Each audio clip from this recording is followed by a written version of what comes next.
À chaque instant, tu sèmes qui tu es. Tes états d'âme ne te concernent pas uniquement, ils interfèrent également sur ton environnement. Il n'y a pas que tes paroles et tes attitudes qui sont perçues par tes interlocuteurs. Tu es aussi émetteur ou émettrice des caractéristiques de tes énergies. Sur le plan relationnel, elles génèrent des ambiances plus ou moins fluides et légères qui influent sur l'humeur et les comportements de ton entourage. Sur le plan vibratoire, elles s'expriment par des couleurs et des notes plus ou moins lumineuses et joyeuses qui vont rejoindre et ainsi renforcer les égrégores qui leur ressemblent. Tes émotions et tes croyances nourrissent les émotions et les croyances similaires dans les inconscients des groupes avec lesquels tu es relié. C'est ainsi que tes semblables bénéficient des états plus ou moins détendus que tu privilégies. Ta famille, tes amis, tes relations, tes compatriotes et même tous tes compagnons humains. Plus tu t'harmonises intérieurement, plus tu contribues à agrandir le capital d'harmonie de l'humanité, qui un jour sera suffisamment important pour la rapprocher de mon harmonie. Ta paix ensemence la paix du monde, ta joie assouplit les tensions du monde. Les océans sont constitués d'une multitude de gouttes d'eau, chacune à sa place et son rôle.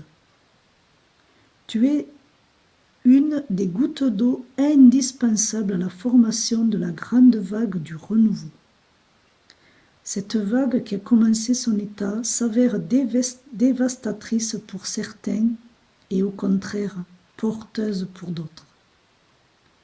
Comme un organisme malade qui met tout en œuvre pour retrouver sa santé, le corps de l'humanité a entamé un tri nécessaire à sa purification.